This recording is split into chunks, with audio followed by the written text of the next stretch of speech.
はい、皆さん、こんにちは。အားလုံးမင်္ဂလာပါ။ဒီနေ့အတွက် N2 ရဲ့ reading ကိုဆက်ပြီးတင်ပေးမှာပါနော်။ဆိုတော့ N2 reading က Speedo Master reading စာအုပ်နဲ့သုံးပါတယ်။ပထမဘက်မှာ Speedo Master reading က Mondai Ichi Mondai Ni ရဲ့ video တွေကိုတင်ပြပါပြီ။ဒီနေ့ဆက်ပြီးတော့ Mondai San ရဲ့နော် Mondai San ကိုဖတ်ပြီးတော့ video မှာတင်ပေးမယ်ပေါ့နော်။ဆိုတော့အခု Mondai Ichi ကနေပြီးတော့ဒီနေ့တင်ပေးမယ် Mondai Go အထိ၅ပုဒ်ဒီ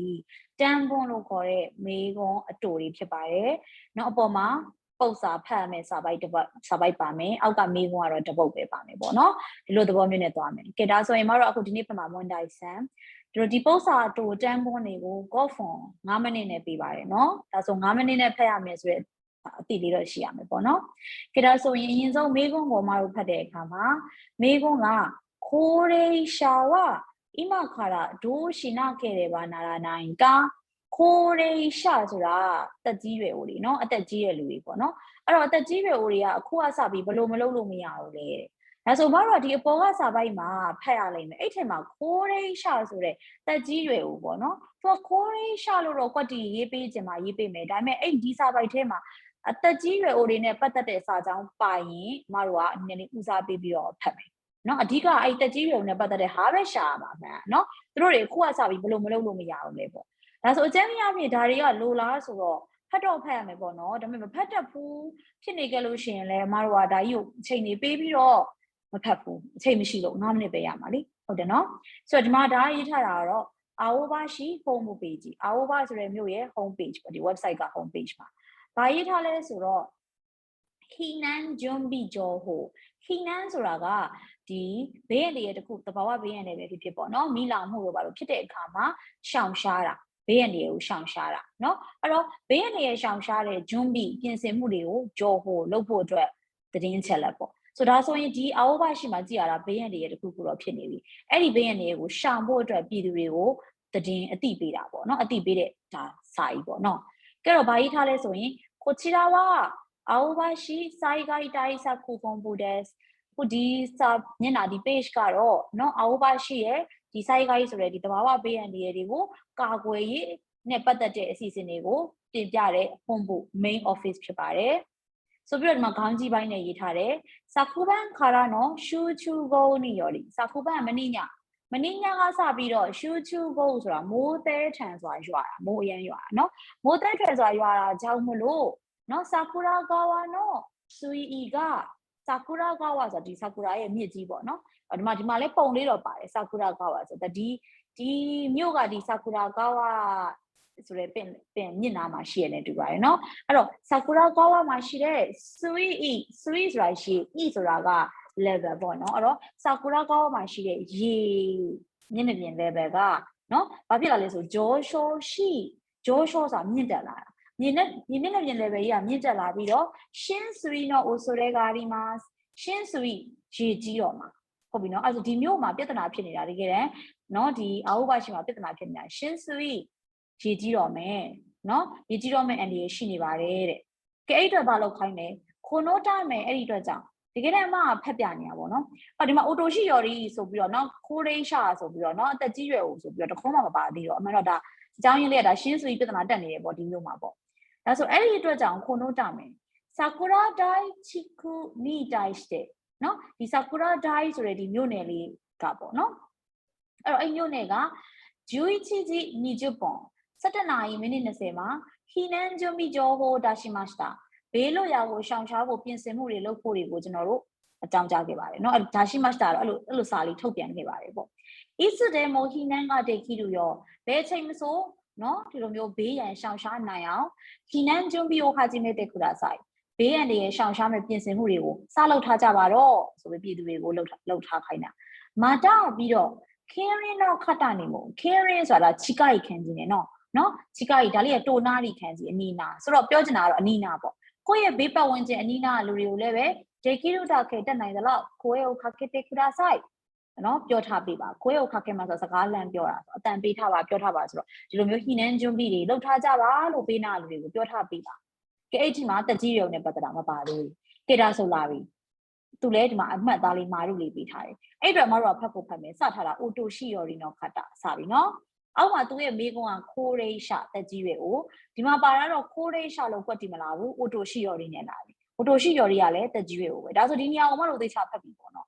အိုတိုရှိယော်ရီနော်ခတ္တနာတို့အဲ့လိုတက်ကြီးတွေကိုပုံကိုယ်တွေရတော့တဲ့ခိနန်းနီကြီးကံကခခါရုခတ္တနော်ဘေးအနေရှောင်ရှားဖို့အတွက်အချိန်ကြာနိုင်တဲ့ပုံကိုယ်ကြီးပေါ့တချို့ကနော်မြန်မပြေးနိုင်တော့ဘူးနော်မလုံမရှားနိုင်တော့ဘူးဆိုတဲ့ပုံကိုယ်ကြီးပေါ့ရှိတတ်တယ်ပေါ့နော်အဲ့လိုမျိုးထွက်ပြေးဖို့အတွက်အချိန်ကြာနိုင်တဲ့လူတွေကတော့တာရာချင်းရဲ့အဓိပ္ပာယ်ကစုခုချက်ချင်းဆိုတဲ့အဓိပ္ပာယ်နော်ချက်ချင်းဆာကူရာဒိုင်ရှောကကိုနီဟီနန်စတေကူဒါဆိုင်ဆာကူရာဒိုင်ရှောကကိုဆိုဒီနာမှာဒီပုံလေးမှာဒါလေးပေါ့နော်အခုဆာကူရာကဝရေးကြီးတော်မယ်ဆိုတော့ဆာကူရာဒိုင်ရှောလို့ပဲတော့ရေးထားတာပေါ့နော်ဆာကူရာဒိုင်ရှောကကိုမြန်သွားကြပါချက်ချင်းသွားတဲ့ဒါဆိုရင်နံပါတ်1မှန်မှာတက်ကြီးရွယ်တွေဘာလုပ်ရမလဲဆိုရင်ဆာကူရာဒိုင်ရှောကကိုချက်ချင်းသွားရမယ်ဒါပေမဲ့မပြီးသေးဘူးဘာဆက်ပြောလဲဆိုနာအိုဆိုဒီအချက်ဖတ်ကိုဖတ်မယ်နာအိုစာမွဲမှာပေါ့နော်အဲ့လိုနာအိုတို့နော်အဲ့လိုပါလာလို့ရှိရင်ဒါဒီထပ်ပြီးတော့ပြောစရာကြံသေးတယ်မပြီးသေးဘူးဘာလုပ်ရမလဲဆိုတာဆိုတဲ့ဟာမျိုးဆိုတော့ဒီလိုစာဘက်ကမှတော့ဖတ်ရနော်နာအိုဆာကူရာဂါဝါခိုင်ဒိုဝါဒီမှာဆာကူရာဂါဝါခိုင်ဒိုဆိုတာရှိတယ်သူချက်စီခတ်ပြထားတယ်နော်ဆာကူရာဂါဝါခိုင်ဒိုရဲ့ဒီဘက်ကဆာကူရာဂါဝါဆိုတဲ့ highway လမ်းမကြီးကိုပြောတာနော်ဒိုးလိုနဲ့အတူတူပဲနော်အဲ့တော့ဆာကူရာဂါဝါဆိုတဲ့ဒီ highway လမ်းမကြီးကဂန်ဇိုင်လက်ရှိမှာဆူခိုဒိုမဲဒက်ဆူခိုဒိုမဲဆိုတာဖြတ်တန်းသွားလာလို့မရပါဘူးဖြတ်တန်းသွားလာခွင့်ပိတ်ထားပါတယ်ဆိုတဲ့အဓိပ္ပာယ်ဒါဆိုရင်နော်ဒီမြစ်ကြီးကရှန်လာတဲ့အတွက်ဒီလမ်းနေဒီကျောင်းကိုသွားမယ်ဆိုတဲ့ဘောပေါ့ဒါပေမဲ့ဒီလမ်းမကြီးကိုဖြတ်လို့မရဘူးတဲ့ဖြတ်လို့မရတော့ဘာပြောလဲဆိုရင်ဆာကူရာဒိုင်ရှောကကိုယ်ကဒီဆာကူရာဒိုင်ရှောကကိုသွားဖို့အတွက်ဆိုရင်တော့ခိုရိုမာဝါစကာဝါစုကားသုံးလို့မရပါဘူးတဲ့တိုဟိုဆိုတာလမ်းလျှောက်ပြီးဆိုတဲ့အဓိပ္ပာယ်အာရုဤတဲ့နဲ့အတူတူပဲနော်လမ်းလျှောက်ပြီးတော့သွားပြီးတော့အာဆာဟီချောဟိုမန်နီဒီမှာအာဆာဟီချောဟိုမန်ပေါ့နော်ဆိုတော့အာဆာဟီချောဆိုတဲ့ဒီရက်ကွက်ဘက်ကိုပေါ့ဟိုမန်ဆိုအဲ့ရက်ကွက်ဘက်ကိုနော်ဘာလဲဆိုရင်ဥကိုင်းစတေဥကိုင်းဆိုတာအမတို့ N2 မှာမသိရသေးဘူးဥကိုင်းဆိုတာဘာလဲဆိုအာရိုတိုကိုရိုစာခေတဲ့တိုးမာဝါရီစတေအခုကိုတော့ဆိုတော့တကယ်တမ်းတိုးမာဝါရီစတေအခုဆိုတာလေနော်ကွေ့ပတ်ပြီးသွားခိုင်းတာနော်ပြောချင်တော့ဒီလမ်းမကြီးကပိတ်ထားတဲ့အတွက်မဝေးဝေးအောင်ဒီဘက်ချမ်းကနေကွေ့ပတ်ပြီးသွားပြီးတော့မှဆာကူရာရှော့ကကိုဆာကူရာဒိုင်ရှော့ကကိုသွားပေးပါဆိုတဲ့သဘောနော်အဲ့တော့အာဆာဟီချောဟိုမန်ကိုသွားဒီလမ်းမကြီးကပိတ်ထားတဲ့အတွက်အာဆာဟီချောဟိုမန်နေပတ်ပြီးတော့မှဆာကူရာဒိုင်ရှော့ကကိုစီကိုနော်အီဒိုရှိတဲ့ကူရာဆိုင်အီဒိုရှိမတ်ကလည်းအစ်တဲ့ကူရာဆိုင်ပေါ့ရွှေ့ပြောင်းပေးပါဆိုတဲ့အဓိပ္ပာယ်ကိုပြောတာဒါဆိုရင်အခုဒီမှာပြောသွားတဲ့အထက်မှာနော်ဒီစာပိုက်ထဲမှာအဖြေကဒုတိယပိုင်းနဲ့တတိယပိုင်းမှာရှိပါတကယ်လည်း main ကတတိယပိုင်းမှာရှိရလို့ဖြစ်သွားတယ်။အိုတိုရှိယော်ရီတွေကတော့ချက်ချင်းနော်ခိုးရိရှာလို့ခေါ်တဲ့နော်တက်ကြီးရွယ်တွေကချက်ချင်းဆာကူရာဒိုင်ရှော့ဘက်ကိုသွားပြပါဒါပေမဲ့တန်းသွားလို့မရဘူးဒီလမ်းမကြီးကဖြတ်လို့မရတဲ့အတွက်ဆာကူရာဂါဝါခိုင်ဒိုကိုဖြတ်လို့မရဘူးဘယ်ကသွားရမလဲအာဆာဟီချောနော်အာဆာဟီချောဟိုမန်ကနေပြီးတော့ကွေ့ပတ်ပြီးသွားရမယ်ဆိုတာလေးကအဖြေဖြစ်သွားတယ်ဟုတ်ပြီနော်ကဲဒါဆိုရင်နော်ကဲတော့ဒ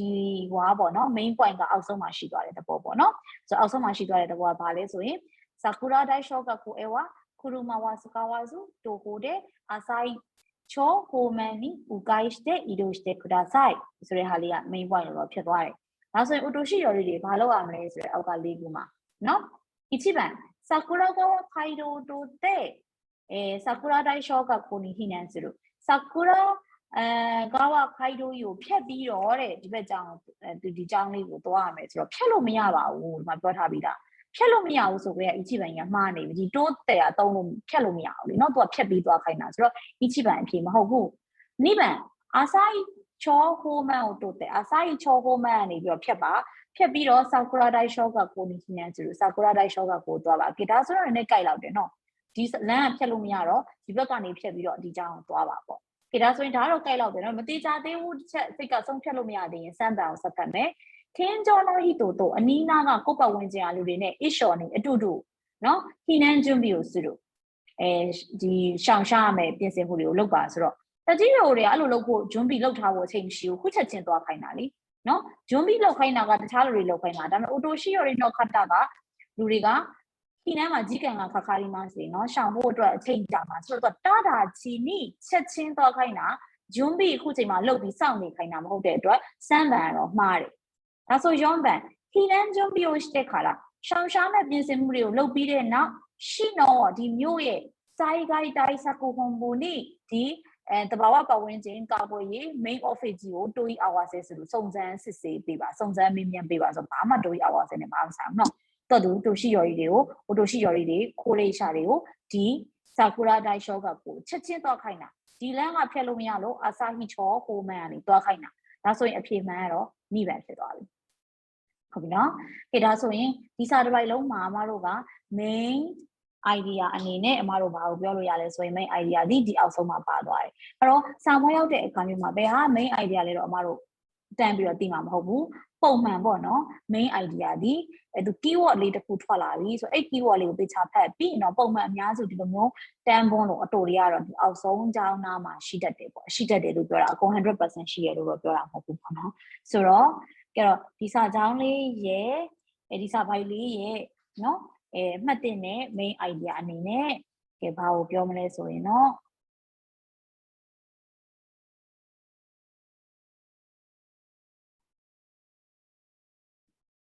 ဝန်ဒိုင်အချီအနေနဲ့ကတော့ကိုကြီးမှတ်ပေးရမှာကဝန်ဒိုင်ဆန်ပေါ့နော်ဝန်ဒိုင်ဆန်အနေနဲ့တာတာချီနီဆိုတာလေးကခုနစာပိုက်ထဲကတာတာချီနီတမဟုတ်ချင်းချက်ချင်းစုဖို့နော်ခုနပြောတဲ့ကိုရေရှာဆိုတဲ့တကြီးတွေကချက်ချင်းဆာကူရာဒိုင်ရှော့ကိုသွားမယ်တစ်ချက်ပြီးရင်နောက်အိုးချွင်းချက်နောက်နော်ကြံသေးတယ်ချက်ကြံသေးတယ်ဘာလဲဆိုရင်ဆာကူရာဟီချောဟိုမန်ဆာကူရာဟီချောဟိုမန်ကိုနော်ဥကိုင်းတဲ့ဖြစ်နော်တစ်ဖက်ကွေ့ပတ်ပြီးတော့သွားပေးပါဆိုတော့ဒီအချက်လေးနှစ်ချက်အဲ့တော့ခုနစစီပြောသွားတယ်ဒီနောက်ဆုံးကအချက်ကလေးနှစ်ချက်ပေါ့နော်ဆိုတော့ဘာလဲဆိုရင်ဒီမှာတဲ့ခဏလေးနော်ခုနပြောသွားတယ်ဒီဟာရဲ့အောက်ဆုံးချက်လေးဖြစ်ပါတယ်တာတာချီနီချက်ချင်းသွားရမယ်ဆိုတဲ့တစ်ချက်ရဲ့ဟုတ်ပြီနော်တာတာချီနီချက်ချင်းသွားရမယ်အိမ်မှာဂျွန်းပြီးလောက်ခိုင်းထားတာမဟုတ်ဘူးဆိုတဲ့တစ်ချက်ရဲ့နာအိုဆိုတဲ့တစ်ချက်လေးပေါ့နော်အဲ့တော့စာမောရောက်တဲ့အခါမှာ keyword အနေနဲ့မှတ်တင်တာကအဲ့လိုတာတာချီနီချက်ချင်းဘာလုပ်ရမလဲဆိုတော့မေကုန်းကအိမခါရအခုကစပြီးဘာလုပ်မလဲဆိုချက်ချင်းဘာလုပ်ခိုင်းနေဆိုဒီချက်ချင်းဆိုတဲ့စကားလုံးလေးက keyword တစ်ခုဖြစ်တယ်သူတို့ဘာလုပ်ခိုင်းနေဆိုတဲ့တစ်ခုနောက်တစ်ခုနာအိုပေါ့နာအိုဆိုတာဒီချက်ချင်းလောက်ပါလို့ပြောမယ်မပြည့်စုံသေးဘူးဒါဘယ်လိုလုပ်အောင်လဲဘယ်လိုသွားအောင်လဲဆိုတဲ့ဒီလိုအချက်ကိုလည်းမေ့လို့မရတော့တာတာချီနီတို့နာအိုတို့ပါလာလို့ရှိရင်ဦးစားပေးပြီးတော့ဖတ်ပေးပါပေါ့နော်ဒါဆိုရင်အခုမွန်ဒိုင်ဆန်အတွက်ပြီးပါပြီမွန်ဒိုင်ရုံကိုဆက်ပြီးကြည့်ပေးပါအော်စကားလေးဆာမန်ဒေးစတာ